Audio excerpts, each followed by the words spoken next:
Good afternoon, everyone. Welcome to the Dorman Lunch and Learn, Mastering the Generic Scan Data.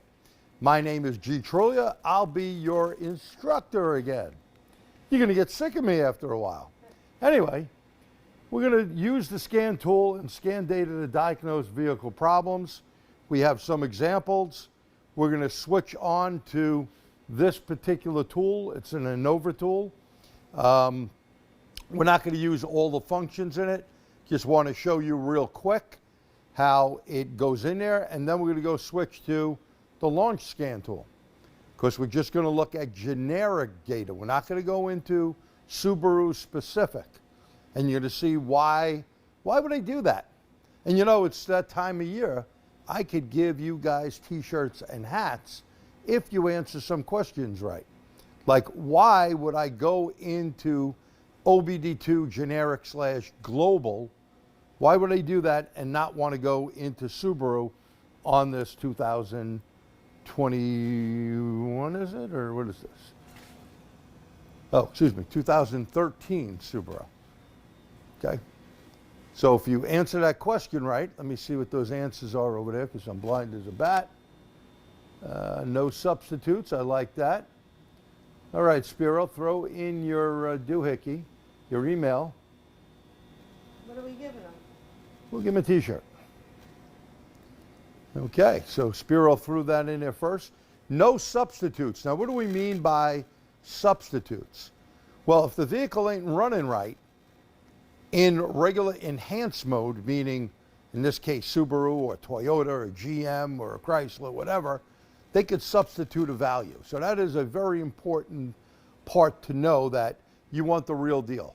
Also, if you're on a foreign vehicle, European vehicle, are you going to see the important thing called fuel trim? The answer is going to be probably not. You would see something called adaptations, and you may not understand what that is. It's basically fuel trim, right? So it's easier if you go into generic to actually utilize that info. So one of the big things that you want to look at, and here's the screenshot off a Snap-on scan tool, is the monitor status. You have the monitors that are continuous, misfire, fuel, and comprehensive component. They're ready all the time. Every time they're ready. Now, what is, you've done misfires, right? What's a misfire? Well, that could be caused by mechanical. It could be caused by spark. It could be caused by fuel. It could be caused by something like EGR, right? Those are all the things that could cause a misfire. And of course, you could have a flex plate that's broken and the crank sensor is picking up a floppy crank sensor type signal. Fuel, you know what fuel is. Well, that could be the fuel delivery, the injectors, the fuel trim, all that stuff, right? But I have a question. What in the world is comprehensive component? Have you changed a comprehensive component? Do you call the parts store up and say, hey, Bob, I need a comprehensive component? What is comprehensive component? Let's see if you got some of those answers there. Now, Doreen just posted the handout again. Comprehensive component. All included? What do you mean all included? Come on, comprehensive component, what is it? You know, the non-continuous monitors, as you see here, I have oxygen sensor and the oxygen sensor heater. But what's all monitor components? No one's giving me answers. Give me some components.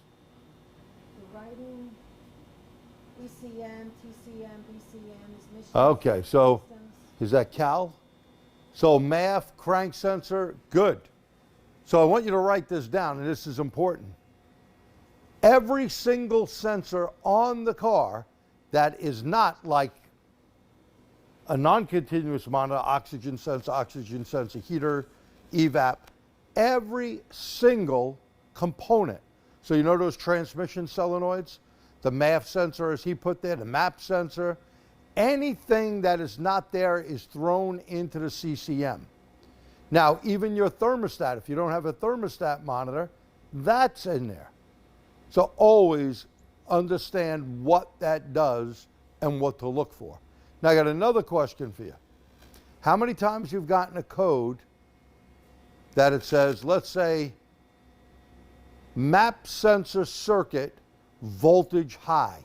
What would voltage high mean? Map sensor circuit voltage high. Don't change the map sensor. It's not a map sensor problem. It's telling you it's a circuit issue. But what's that mean? First person to throw that in there, I'm going to be looking. Open, plug and open and open and open. Good. Open. First guy with the open is a Joe. What the open is Acer. Okay, so Acer, probably a fake name. Throw your email in there, Ace, and you could get yourself a t-shirt or a hat. Okay? So yeah, that would be open, and where would the voltage be? High. How about if it says circuit voltage low? That would be the opposite of an open. It would be a short, right? And the voltage would be very, very low. The other thing is every OBD2 car from 1996 and up has to have at least 3 monitors, non-continuous, 3 non-continuous monitors. That has to be the O2 heater, the O2 sensor, and the catalyst. That was the difference between OBD1, which started in 1988, OBD 1980. When we started getting data in 88, they didn't check before the CAT and after the CAT. So that's why you have O2 heater, O2 sensor, and the catalyst monitor to check that. And of course, the more they added on vehicles with evap, secondary air, so, you know, on some vehicles, you would have VVT on newer type vehicles, EGR, all that type of stuff. So when you look at it, you want to see, and here there's a VVT. These are complete. The catalyst is not complete. Why is this so important to give this screenshot to a customer? We gave this screenshot to our customer, and why would I do that? The reason why I would do that is we don't want them coming back with a P0420. We're going to tell them, hey, your catalyst monitor is not ready. You know that evap, that's not ready. You may get a 440 or some sort of code for evap. If you don't warn your customer, they're not going to be happy when that light comes on. You know, to use suck light, check engine light, customer comes in, they see the light on, they have you diagnose the vehicle, you told them you found XYZ problem on it, you put a new component in, you test it, it's all good. But if you don't run all the monitors, you're going to have a problem. That make sense? You have to get all the monitors ready. A couple of ways to do that. What we do here, like this Subaru, we had run all these monitors, and it has a lot of miles on that vehicle. We, before giving it back to the customer, we made sure every monitor was ready. It took a couple of days. Of course, evap is always a pain in the neck. You got to wait, make it get cold and all that junk. But when we gave it to them, no check engine light was on. Obviously, he drove it for a few weeks, and you're going to see what code is in there. Okay, that's why the vehicle is back. But at least you can say when you gave the customer the vehicle, everything you did to repair that car was good. Why? Because the monitor status shows that. And this is why you want to save these screenshots. Look at the next one here. This is off eScan, so those were Snap-on. And what do you see here? You got all of these good, catalyst monitor not complete. You got EGR, evap, oxygen sensor heater, oxygen sensor, and of course, continuous monitors are always ready. But look at that. You don't have the catalyst. Now, if you don't tell them that the catalyst is not ready, you get a 420, you're going to get a cranky customer. As we know, catalytic converters can be very expensive. And it doesn't mean to change the catalytic converter.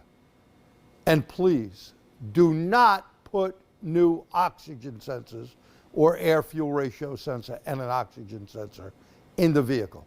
Those are the messengers. The messengers are telling the vehicle that you have a cat problem. You put new ones in, it ain't going to clear up the cat problem. Does that make sense?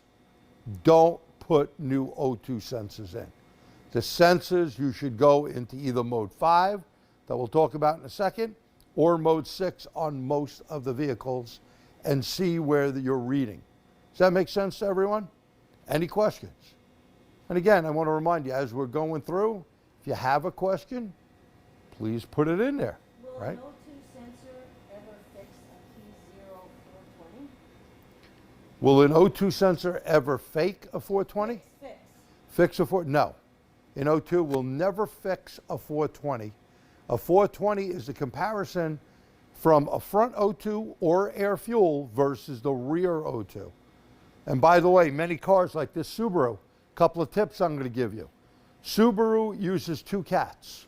One up front, usually for NOx with rhodium in it, some platinum palladium, but mostly it's called a reduction cat. The rear cat or lower cat is going to have platinum and palladium for HC and CO. When replacing a cat with a 420 code, you better replace both of them. If you only replace one, it'd be like putting one new shoe on, one old shoe, right? It's going to give you a bite in the butt. Also, when it comes to catalytic converters, I want you to be aware of this. Loaded converters, California. We got someone on out there from California, right? You know, Bob, you're automotive repair. Here in New York, we use the same standard. Up in Maine, same exact standard. We are not allowed to put on any catalytic converter unless it's CARB certified. If you have a cat that you put on that is not what they call a loaded cat means it has more precious metal. If you put on the cheapest thing, the you suck light's going to come back on and you will have a P0420/430 again. Both banks 430, right? Bank 2, 430, bank 1, 420. So put in a good cat. And here I can tell you, you know, being a shop owner for years, I am so glad we went with that California standard. You know why? People would call a parts store up and say, hey, I need a catalytic converter. All right, it's $300. Then they call you back and go, you wanted $800 for that cat? You're ripping me off. They're not comparing apples to apples. So we don't have that problem anymore. Whether we ordered it through Napa or CarQuest or WorldPack or anyone else for that matter, they can only sell us a loaded cat. Okay? So please keep that in mind. Also, another thing with cats, do you just put a cat on the car and drive the car and you're done? Is that it? Is that the fix? You put a new cat in and just drive it. What do you need to do when you put a catalytic converter on a vehicle? Anyone know? I'll give you a t-shirt. Break it in. Okay. Complete. Break it in. How do you break it in? You get the BFH out, big freaking hammer, and beat it? Reset monitors, burn in, heat cycle. Break it in. Well, break it in is sort of right, but how do I break it in? Huh? Reset trim values. Well, that's always an important thing, reset trim.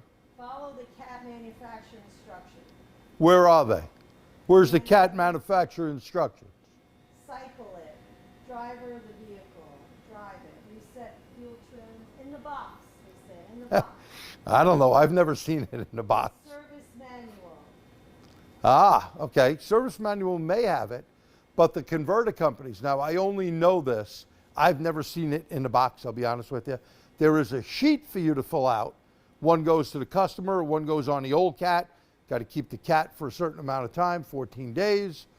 One goes with the consumer, and one you're supposed to mail in. RTFI, read the freaking info, right? But I'm going to give you the short answer for it. You need to warm it up. There's matting in a catalytic converter.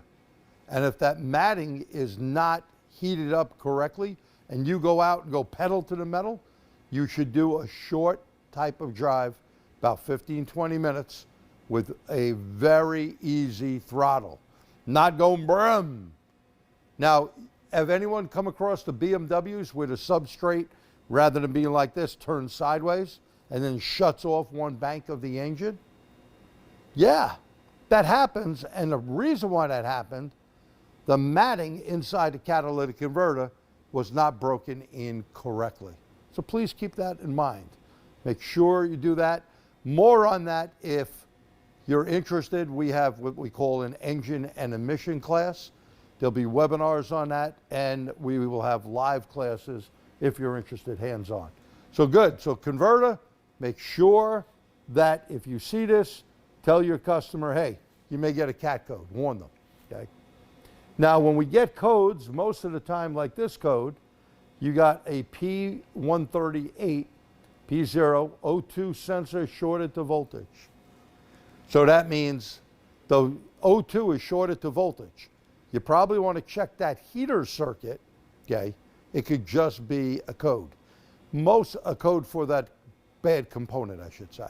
Now, 9 out of 10 times when cars come in, you're not going to get a laundry list of codes unless there's some major problems. It's going to be a couple of codes, 2, 3 codes is usually the norm. When you get something like this, you got a 301, 303, 305, a 136, 141, and a 420. You got a circuit failure, bank 1 sensor 2, a circuit failure heater. So when it says circuit failure, do you have power and ground going to those O2s? That's a circuit failure. Misfire, don't run in there and right away go, oh, I need a new coil or a new plug because it's this type of vehicle. Possibly. We all know there are certain coils out there that have problems, like a lot of the Ford coils, right? And if you're on a Nissan, how many of you experienced a problem when you put an aftermarket coil in a Nissan? Maybe the code didn't go away after that, right? You need to kind of log all this information. And this is all generic. We're not getting into fancy stuff. This is quick and easy that we're going to show you on a car in a couple of minutes. Mode 6, early mode 6. Now the reason why I put this up here and it says early mode 6, if you look at this list, you got catalyst, evap, O2s, heated O2, and nothing else. So this is on a early Nissan before CAN, okay? And notice what we have here. You see this? It says this has an evap leak on this thing. We wanted a maximum of 127. We got 255. So you got a bad leak right there. Does that make sense? Mode 6, if you're not familiar with it, is the quiz. Now, how many times it fails before it elevates to what we call a pending code? A pending code is before a DTC. So it may be, only the engineer would know this, maybe you got to fail mode 6, I don't know, I'm going to make a fake number, 20 times. After 20 times, it gets elevated to a pending code. Fail 3 times with a pending code, and guess what?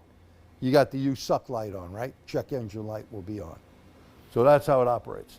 Look at one that now is enhanced, newer version. And you see the little slide bar here? Go up, there's more data. And you can see we have a catalyst problem right here. So we got bank 1. Let's look at bank 1 first. You got 0887. The maximum is 949. And HZ means they're measuring that in frequency. You're pretty close to failing, are you? Now, you would have to warn the consumer of that vehicle, your converter may throw a code. Now, let's look at bank 2. So that'd be a 420 for bank 1, even though it didn't pop it yet. Bank 2 catalyst, you got 1.102, 949, it went over the limit. Now, when, and someone mentioned this before, yeah, reset the trim when you're done. Look at fuel trim. That is super important. We're going to look at fuel trim on that Outback, okay? If the fuel trim is high, that would cause a 420. But why is it high? How does fuel trim even get a command? It's going to get a command from, on this particular car, you have an air-fuel ratio sensor, okay? And that air-fuel ratio sensor should be a certain voltage at idle. If it's not, it's going to make a rich mixture. Just like on an O2, if you had a vacuum leak, okay, it's going to make a rich mixture. So we need to know why that 420 is coming up. Go ahead. When you say high, is it in negative or positive trim? Good. So when I say high is negative or positive trim, we're talking positive numbers equals the fuel going in. Negative numbers negate the fuel going in. Now, it doesn't mean it's really happening. That's just a command. We've done lunch and learns on gas analysis. What you see in scan data doesn't necessarily mean it's happening. I'll give you an example. Let's say we got a plus 20. If you have a bad fuel pump and you can't deliver enough fuel, that's probably why you're plus 20. Now, if you fix it and you didn't reset the trim, if you didn't have a catalytic converter code before, you're going to get it now. Why? Because now it has the ability to put the fuel there. You got to remember, what you're seeing in fuel trim is just a command. Okay. And when you look at here, this is fuel trim failure resulting in a 420. Look at these numbers. Okay. You got okay at the bottom. It's not a vacuum leak. You got something right in the middle. 16, 19, 22, 24, 32. Both banks. Now, what you got to see is you see total trim. Total trim, write this down, is short-term and long-term together. When they're failing, you most likely here have some sort of a sensor issue. Okay? Not going to be a vacuum leak. A vacuum leak would only be high numbers at the bottom here. Okay? Not going to be fuel delivery. That'd be up top. It's going to be some sort of load sensor problem. It could be a MAF or a MAP. So all these things came out of this shop on customers' cars. Okay? We give them this stuff and explain it to them like you should. You don't need to use the eScan other than this makes it easier. Any of you guys do tuning like with EFI Live or HP tuners? You could see all the different mapping. The mapping makes a difference of where that fuel is going in. How many of you look on your scan tool for fuel trim cell number? Not only the number of fuel trim, because you only get two long-term, two short-terms, fuel trim cell number. Very, very important to know that. Because if the number's high, you could have fuel delivery issues up here. If the number's low, vacuum leak. Very difficult for you to know if it has a sensor problem. You would have to check that separately. Now here's that result of the mode 6 failure. This is, you could do this on a regular scan tool. So whether it's Snap-on, Launch, Autel, Top-Don, you name them, who cares, right? You could do this on any tool. You're graphing the front O2 or air fuel should be going up and down. This is an air fuel ratio sensor. Notice they got little humps in it.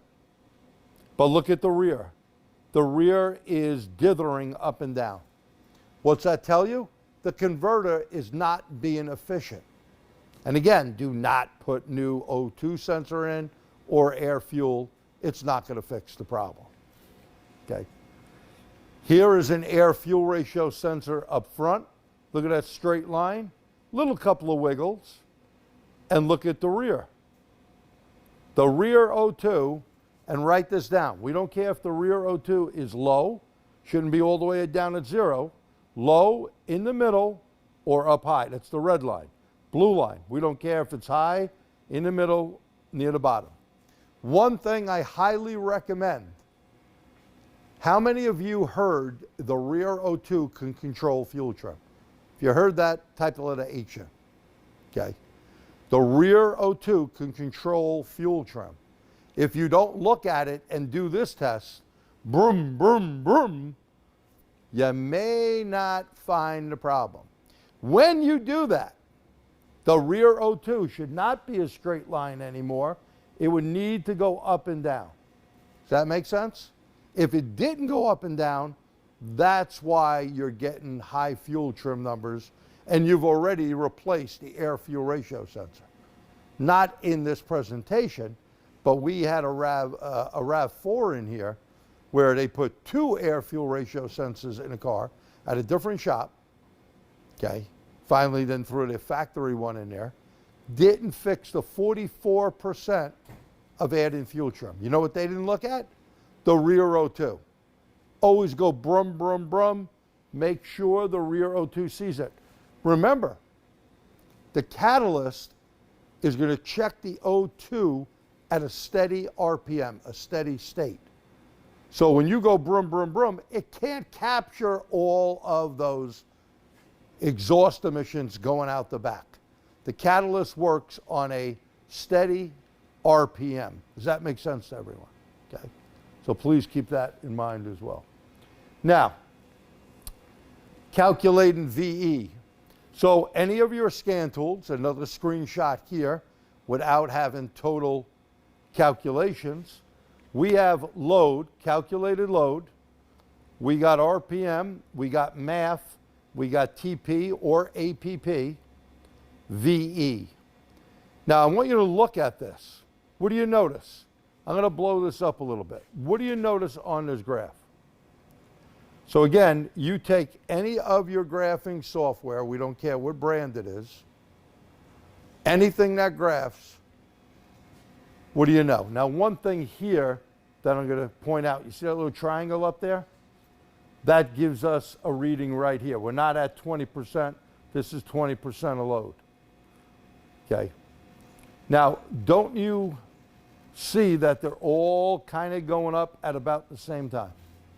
You don't want to select more than 6 PIDs. If you have more than 6 PIDs, your data rate would be too slow. So when you're doing this, and again, generic is great. We use a little Launch Co-Reader 6 for years and still have it around here somewhere with its broken screen and close to broken end. But it is a great tool to go take a quick test drive with.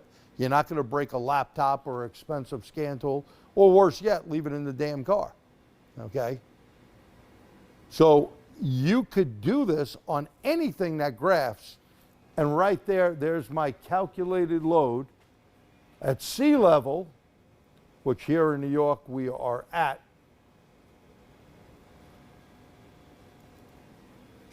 You see the little triangle, and it says 100%?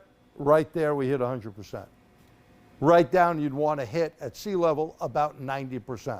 If you're not at sea level, you're out in Breckenridge, Colorado, or somewhere high, well then please find out your elevation, and there's calculations for that, okay? Now here is an automated test on eScan. So it tells us we're roughly about 200, 300 feet above sea level. New York City, we're 40 miles north of the World Trade Center. So obviously they're at sea level. The water's right there, right? So here we're a little higher. The temperature of the day, the engine size, and it would calculate where you should be. So here it says theoretical airflow calculation. It should hit the red. Number one, we know it's bad it didn't hit the red, right? Everyone agree with that. Now again, you could do this, just like I showed you, on any scan tool that graphs looking like that, okay? One thing you're not seeing here, excuse me, you're not seeing Bart Simpson's hairdo. What is the problem when you see that? What is the problem when I see that or you see that? That's telling me something right away that I have an issue, okay? Anyone? High exhaust back pressure, MAF. Good. High exhaust back pressure. Who was that? Write your email in there. That's Marlon. Marlon, very, very good.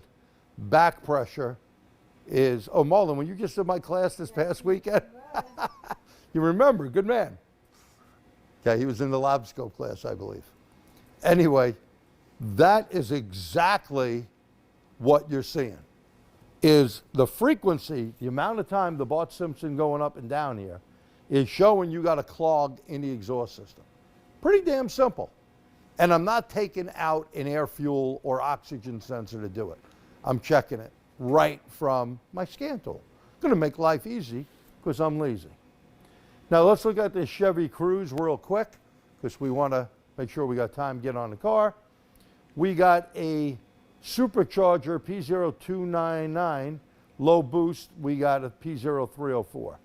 We look at the freeze frame, the load was 30%, it was 185 degrees, long-term fuel trim 9%. Now right there throws a flag. 9% is quite a bit, okay? So if you go all the way down, you can look at the oxygen sensor voltage 745, bank one, sensor one. The rear is at 900. So that means this thing is running rich, okay? Now, one of the things you want to do without getting into the whole what was wrong with this car is you want to start here. And this is called a relative compression test, okay? Relative compression, if you have the Ford IDS or the Toyota TechStream, both of those factory tools do it. This scan tool does it. It could be a Porsche, it could be a Toyota, it could be a Chevy, it could be any car, and basically it's doing this by voltage drop. So if you look up here, this is the battery voltage, and every time the pistons go up and down, you can see what's going on here. It calculates it and makes a bar graph. If we had a bad cylinder, we may be real low, okay? Now, it doesn't let you know what cylinder it is because it doesn't know the firing order.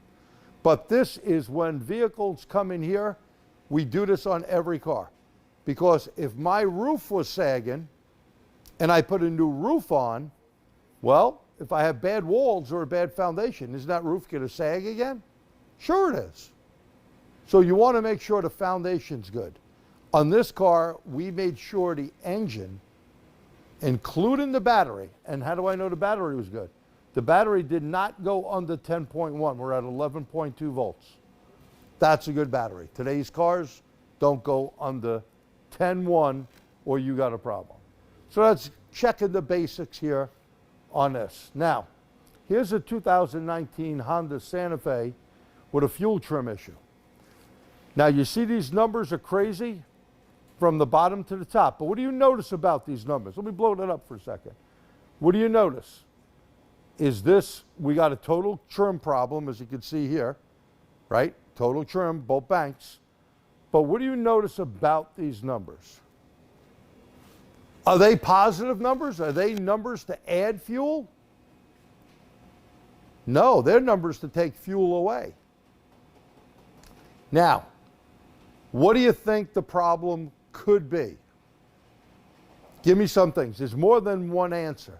What do you think the problems could be? All negative. Okay, bad injector. No. All injectors being bad, that'd be a problem. Bad fuel pump. No. Purge valve. Okay, mass air is a possibility. Very good. Good. Exhaust restriction. Excellent. Excellent. You guys type your names in there. Remember, it is the holiday season, so I'm extra generous. I need emails for all the winners. Yeah, you guys that I told you type in your emails, put it in there, because we don't know who the hell you are without it. So you should be looking at the problems that we stated there. It could be a mass airflow sensor. It could be a clogged exhaust. It also could be, and write this down, do you have E85 in your area? Is this Hyundai E85? No. There are E85 cars out there, but if you have too high of an alcohol content, you're done, and it'll give you stuff like this, okay? So that is an issue. Now let's show you how other data actually came up. Look at the mass airflow sensor. Now remember, 300 feet above sea level this day. It is 77 degrees when we did it. We should be calculating at the red. We are above the calculations with the yellow.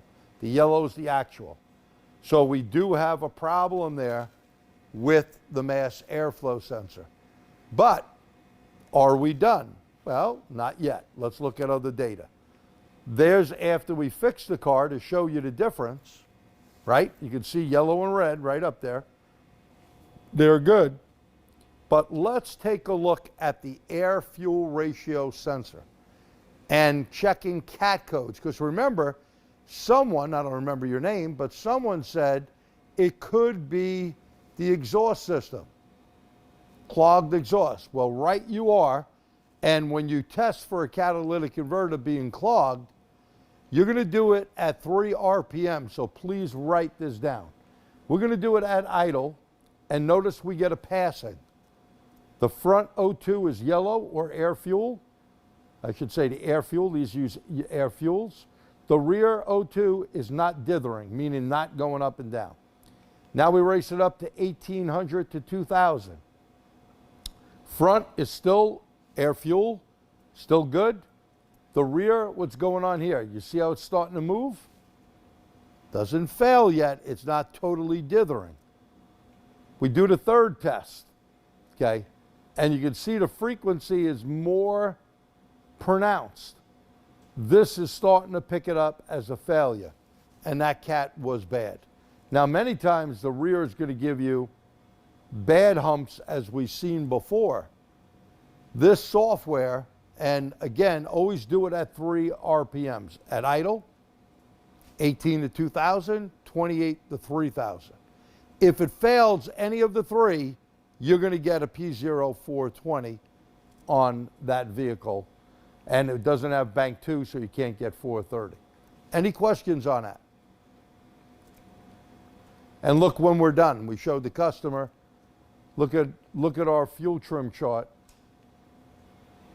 They're all positive numbers, okay? Well, we got a couple of negatives there, but nothing bad. We're in the green really well. And by the way, that was before resetting adaptive fuel trim. You got to reset adaptive fuel trim. Let's take a look quickly at this Mustang before we get on the car.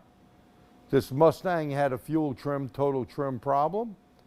We could see that we're pretty high numbers of adding fuel. I think that says 30 something. Let's see the blind man here. Yeah, 35, 19, 20. So we got a problem right there with a lot of fuel that wants to be added to the system. Now, you just don't go off one test. You do multiple things to see what the problem would be. Do we pass the VE test? The yellow should meet the red. Well, not exactly, right? This may have a dirty mass airflow sensor. And guys and gals, make sure you put a quality air filter in, not some piece of junk, because the fibers will break off that filter and get on that hot wire, and you'll have a problem. Remember, Ford does not use, like Audi or BMW and some other manufacturers that don't use a hot wire. They use a solid piece, okay? How about our fuel trim? Well, not that bad. Nothing crazy, okay? That's good fuel trim on it after we fixed it, right? So there's the before, mass airflow sensor being cleaned, and there's the fix. Now we're going to go to the car, and we're going to go to this scan tool here first. This thing is a little tool. Just hold it up real quick. From Innova. And I did not register the tool yet, so it can't do all the things that you'll see that I could put there. But I could easily get in generic OBD2. And what I did, I went on there to OBD2 diagnostics, the first thing up top. I checked the readiness state. It tells me right away, I got a P0420 in this car. We're going to start it up in a minute. Okay. We have the monitor status. Remember I told you before we let this car out, all monitors are complete. There was none that were not ready. The DTC is caused by probably a lot of carbon buildup. I mean, the vehicle has 155,000 miles on it. It had a bad engine on it. We replaced the motor probably, I don't know, 3-4 weeks ago. And the cats have an issue. And by the way, write this down too.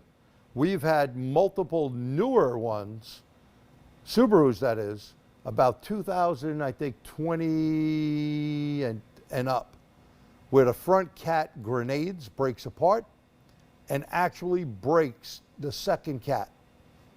I actually lost my back pressure gauge in it. What do I mean by lost? It clogged it up.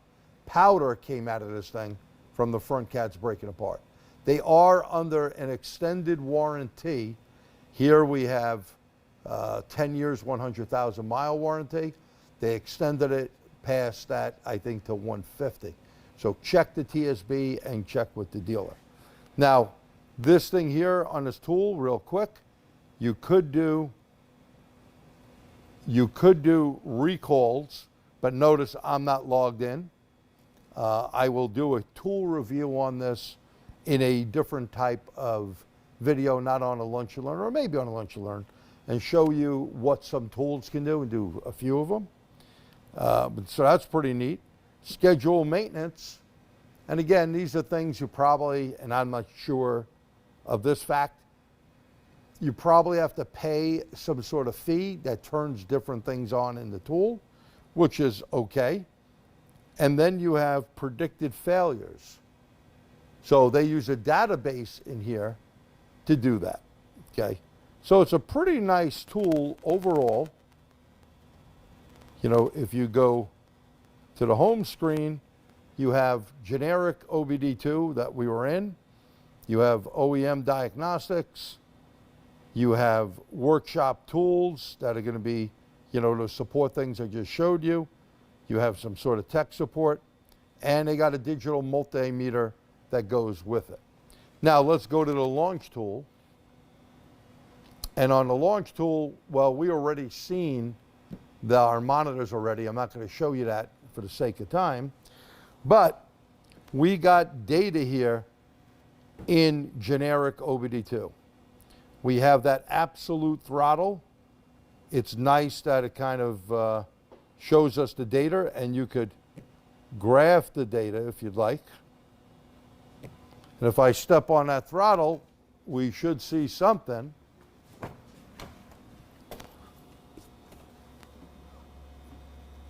And you see the little hump there, right? So graphing is always good because you can see what happens. Your eye doesn't always catch numbers. Okay. Well, Rick says with that other tool, no fee required, just registration for info and updates. Oh, okay. So Rick, who's ever, I'm not sure if he works for the company. I did not contact him in all fairness to them. That's why we're going to do it at some other time. If you just have to register, pretty damn good. We've had some other tools I used in a webinar that actually did have a fee. It gave you all the generic stuff. And if you wanted, I think, ABS, transmission, and something else, it was like a $30 fee. So these guys may or may not. Check with Innova. Again, look for a future webinar on certain tools. And the reason why I do this, to show you a certain tool, maybe you can't afford an expensive scan tool, but some of these little ones are doing a pretty damn good job to help you maybe around, take this thing down the road for a test drive in your shop, have another scan tool with different information on it, or perhaps you're a tech and you want to do a few side jobs. So whatever, okay? So there's the accelerator pedal stuff there. Now, grams of air. This is roughly a couple of liter motor. You want 1 gram per liter at idle. The air temperature is 57 degrees Fahrenheit. Barometric pressure, 15. So yeah, we should be about 14 something. We just had a hell of a lot of rain. Calculated load is 0. Should be 0. The motor's not running. Catalytic converter temperature, 140 degrees. It doesn't really know that. That is a value based off the oxygen sensor. It knows all these things here. If it has EGR command, you can see I got a battery maintainer. We're using the associated battery maintainer because if you just leave the key on with a scan tool plugged in, you're going to suck the battery down and have a problem. So if you're going to be doing something for an extended period of time, just like we're doing here with a webinar, you don't want it on there for an hour where you're going to have a problem.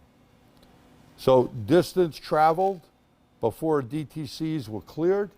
Well, this had a bunch of DTCs, so 706 miles, okay? So that's when it had stuff with the old motor in it. The thing was wiped and wouldn't run anymore. Coolant temperature 57. So coolant and air, and feels a lot hotter in here than 57 degrees, but the coolant temperature is a little different. Where was that air temperature? Let me see air, ambient 57. That's probably under the hood. The car's still cold. A relatively cold day up here today in the 30s. They should be within 10 degrees of each other, except if a manufacturer tells you, like sometimes on Toyota, they'll tell you 7 to 13 degrees on a cold motor. That's one way to tell that your sensors are good. And you all know if I unplug it, especially in generic OBD2, I should see minus 40. If I jump the sensor that I unplugged, I should roughly see high 200s, 300 degrees Fahrenheit. Lambda, bank 1, sensor 1, it says it's at 1. It's not running yet. We're going to see where that's at. Anyone know what the Subaru voltage is? And I don't think they give you that in generic on the tool here. What should the voltage of the air-fuel ratio sensor be on a Subaru hot, good running motor? Okay, we're in open loop. There's only one fuel system status. The air-fuel ratio command is 0.98. Now that is 98 degrees under the radiant heat we have here, making the car hot. It's not 98 in here, but the metal is heating up. That'd be right. We have fuel trim. It says 20.3, and they give you a range of minus 25 to 25. A lot of that, when you're starting up the engine, you're going to have a high number indicated. We're going to see what happens to these numbers. And there's OBD2 compliant. Oxygen sensor current, bank 1, sensor 1. We don't see anything. Oxygen sensor, bank 1, sensor 1. 2.2. That's voltage. Oh, they did give you the voltage. We're going to look at that PID. Is that good voltage? They tell you from 0 to 5. That's absolutely not 100% correct. That's the range it can go. Doesn't mean that's a good reading. Does anyone know what a Subaru good running motor? Did anyone write that in before? All right, we'll give you that once we start this up. There's the throttle, short-term fuel trim. So you don't have a lot to look at there, do you? Right? Which is okay. So I'm going to start it up. Let's see what we got here.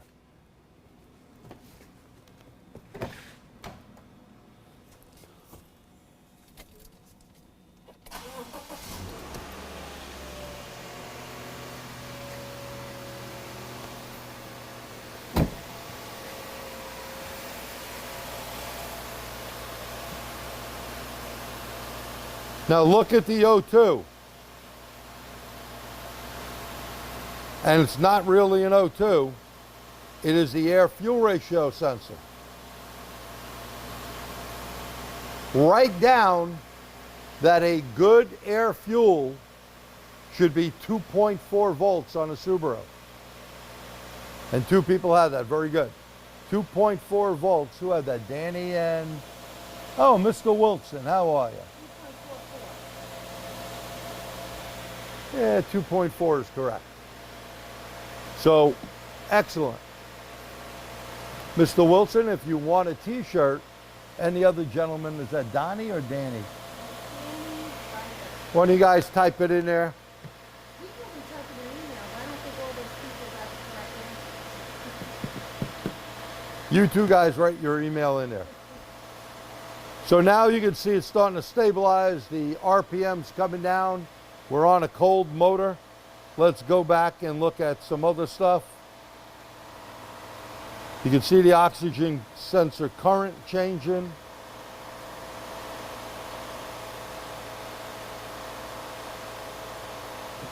Our manifold pressure is changing.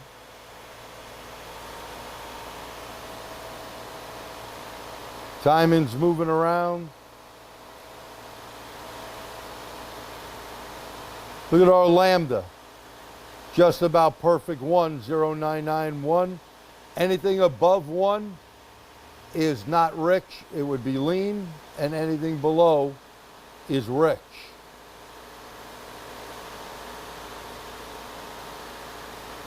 And our RPM obviously is still up. We got our charging system voltage, pretty good. Now the catalyst temperature, 500 plus degrees, and they usually work it off an O2 sensor.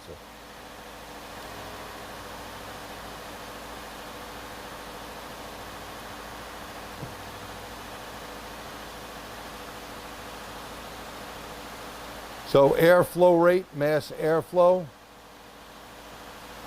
I don't know what the hey that's doing. Oh, that's in pounds, that's why.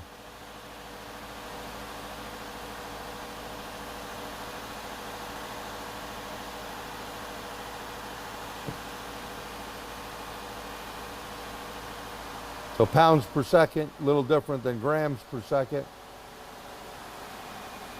Look at the load. With nothing on, the air conditioner is not on, you got a 17% load. Write that down. When you look at freeze frame and you see, for argument's sake, hey, it said the load was at 17%. Well, make the car idle and see where the load was. Maybe the person was on the pedal and got off it when it stored that freeze frame. Take a look. Or maybe it says it's 50%. Maybe it's 80%. The guy had his foot into the pedal, right? So here you got resting about 16%. I just got to put that exhaust fan on so we don't kill ourselves.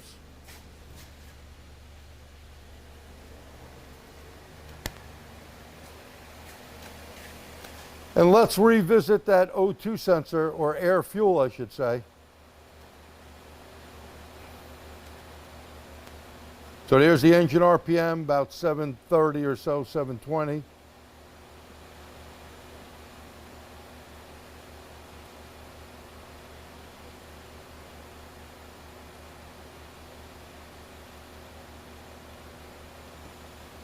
Wow. Long-term fuel trim, it seems like it is stuck there at 20%. Now, we had a 420. I'm definitely going to look at why that fuel trim is up that high. Does that make sense? That could be our problem throwing this over. But what is going to command the fuel trim? What are the main inputs? You have the air fuel ratio sensor, you got the mass airflow sensor, you got APP, you got a baro sensor. They're all going to calculate that. That number is pretty damn high. Okay. There's the current to the sensor going on and off. Not really pulling a lot of current. That'd be one of the things I want to check, and I could use a very inexpensive amp clamp and see what the current is. The battery maintainer is on the off level right now. And good question. Yeah, when the car is running, we have, it still makes noise, the associated, this older model, the newer ones don't. But the air-fuel ratio, bank one, sensor one, you're reading 2.1, a little under that 2.4 number, correct? What's that indicate? Sending a rich command, right? It's sensing a rich command. So we got something going on there where it's actually running rich and probably causing that catalytic converter to get nice and black and toasty to cause the 420. Now, there's the oxygen sensor in the rear. So the rear is at 835, looks pretty steady. But remember, to get a P0420, it's going to monitor this not at short periods, at a long period. So that is the data, and we're coming close to the end here. Anyone have any questions? Yeah, pretty rich. It is pretty damn rich. And again, the air fuel is showing that.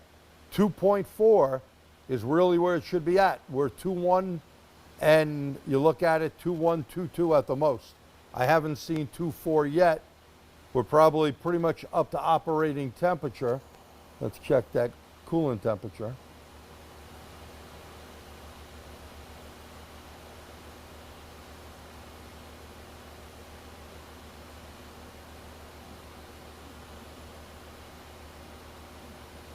Engine temperature, well, not 100% up there, 141. We would like it a lot better. Okay.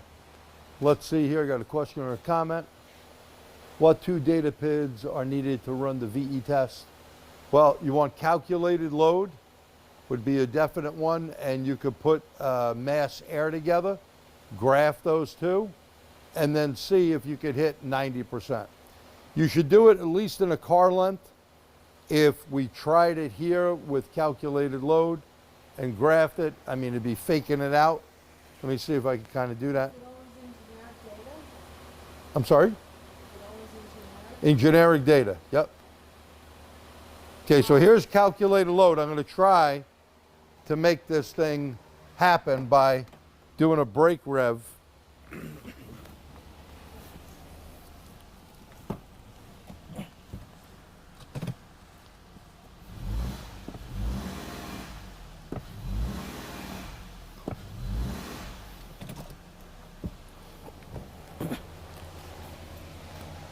Now you see those humps?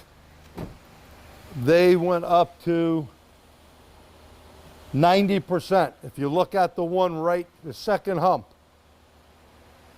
But again, you shouldn't just do that in your bay. You really need to do that, you know, outside a car length.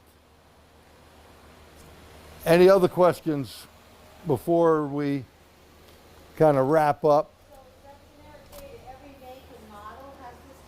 Yes, every make and model will have most of the data you've seen there. Some will have more than others. You're not on the camera. Some will have more than others, but you basically have that in generic. And I highly recommend any drivability, any codes, go to generic first. That's what we've been doing for years, and that's why we got those screenshots we showed you. Go ahead. Where do you stand on O2 as a wear item in your 2700K?